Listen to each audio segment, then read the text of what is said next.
And welcome back to Let's Talk. We have got a great guest on the program. Never been here before, so it's your very first time. It's sports reporter John Walk with LNP Newspaper, one of the best over there in the sports department. And we thank you very much for coming on in. Thanks for the kind words, Chad. Yeah. It's your first appearance here, so we have to be kind, so you want to come back, right? Well, for folks who aren't familiar out there, I did intern under Brian Cast many years ago, so everything I know I learned from him. Oh, right? wow. Well, you're doing good for yourself. All right, so we have you on here because your beat for the newspaper is boys basketball. So we want to get you in here, get everything you know about it. You've been out and about to all the practices. Let's start with Section 1, the big boys. What have you found out so far there? Some of the teams maybe that are going to be contending for the Section 1 title.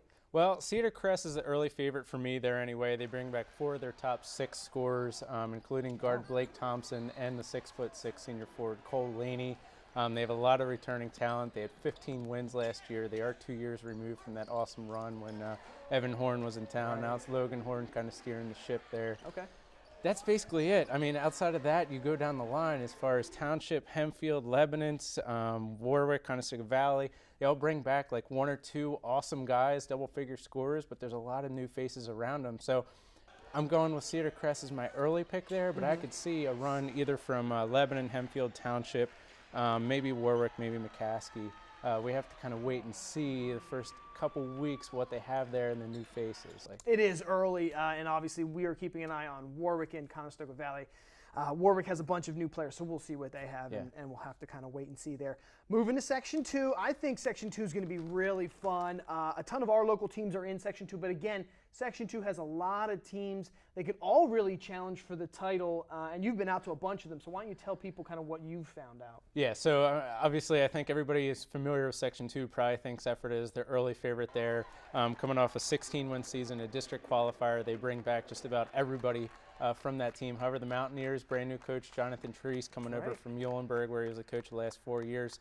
Plus the thing with the Mountaineers last year, they won defensively, which is great, but they struggled on the other side of the ball. And by the way, they lost Micah Crowder to graduation. He's now at Penn State Berks, having a really good year.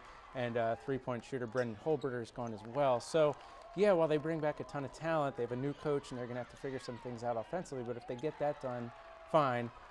That's the only reason I like Effort as the early favorite there. But if you go down the line, man, Lampeter, Strasburg, Garden Spot, Cocalico, Elizabethtown, they all bring back a ton of talent.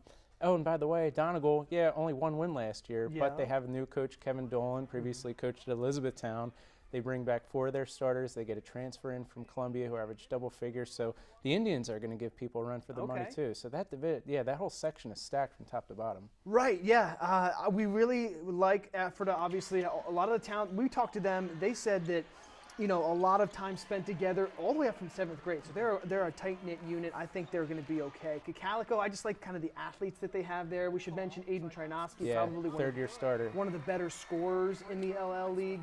And second-year coach for the Eagles and Seth Sigmund. That's right. Now second year under their system. And then Garden Spot. We shouldn't sleep on Garden Spot. Garden Spot's been giving us some flack for sleeping on them. Yeah, 15 wins. They did lose some size to graduation, but they have a senior guard there in Jordan Truebridge, averaged almost 14 a game. Keontae Nunn is back there. They have a lot of guards back, so they're going to be pushing the pace and probably shooting a lot from the perimeter. I don't know. I don't see anybody really sizable in that section outside of Lampeter Strasburg with the forward Ryan Smith. He's already committed to East Stroudsburg. Oh, and while we're talking about LS, they get the transfer. Isaac Beers played for the Pioneers 2 years ago, played at Lancaster Mennonite last year. Now he's transferred back to Lampeter Strasburg. So you have a really awesome guard in Isaac Beers, really awesome forward in Ryan Smith at Lampeter Strasburg, and it's a second year under their head coach there as well. And then, of course, Manheim Central, we're still waiting to kind of see what's going on there. Charlie Fisher goes from Ephrata to Manheim. Not a ton of returners other than Connor Hostetter, so we're kind of waiting and seeing. Yeah, I feel like this year for Manheim Central is going to remind us a little bit like 2 years ago when he was the first-year coach at Ephrata, where he had a lot of fresh young faces and kind of building his program.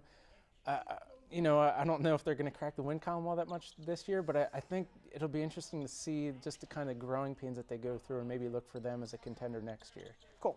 And then Section 3, we have to hit that really quick. Don't want to leave them out, but we don't really follow Section 3 a ton. So do you have just a little bit to kind of fill us in there. Yeah, it's interesting. You go down the line almost top to bottom. Almost everybody is reloading. Lancaster Mennonite, Lancaster Catholic, Elko, Pequea Valley, and Columbia, all pretty much brand new faces. Yeah, they have 1 or 2 guys coming back, but a lot of guys stepping up from JV to varsity. That's a section that we're probably really not going to know much about until, I don't know, maybe early to mid-January. Wow, once we kind of see things. My only early favorite there is probably Anvil-Cleona. They had 13 wins last year, and they bring back 4 of their top 6 scorers. So the little Dutchman might be able to get it done in that section this year. It's always a tough section because Lancaster Mennonite and Lancaster Catholic always kind of seem to reload every year. And yeah, they have some nice pieces, but if you ask me right now, I'd just go with Anvil as the early favorite there. Like that. Yeah. Okay, real quick again, we're running out of time. Want to hit on maybe just a few guys for Player of the Year, preseason, Player of the Year candidates here. Okay, I'll start, we'll go section 1, 2, and 3. Yep. Section 1, check on Hempfield, Ryan Moffitt. He's good. Guy's clutch. His middle name should be Clutch if it isn't already. Yeah. Manheim Township, Tyler Crespo, the point guard, 3rd-year starter. He's awesome, probably one of the hardest working guys in the league, and he's a junior this year. I talked to him already this season. He said he's looking to pass the ball and get a lot of his guys more involved. He averaged almost 18 a game last year. Section 2, I'll move down Lampeter, Strasburg, Ford, Ryan Smith, East Stroudsburg commit, plus they also have Isaac Beers on the outside. Those guys are going to get it done there. Effort of the point guard, Dylan Becker, along with Ford, Brad DeBella. By the way, DeBella can step out and knock down the 3 as well. He's a big guy too. We mentioned garden spot with the guard Jordan Shoebridge. That kid averaged 13.6 a game last year. Cocalico senior guard, 3rd-year starter, Aiden Trynoski. Averaged about 12 a game last year. I think a lot of teams were keying on him. He has a lot of talent around him this season. I think this is going to be a really awesome season for him. Donegal senior guard Avery Walker averaged 16 a game last year. Finally, Section 3, just want to throw a few names out there. Lancaster Mennonite, John Gillespie, and point guard Carter Hurst are 2 or 3 year starters. Lancaster Catholic senior guard Miles McCaskey.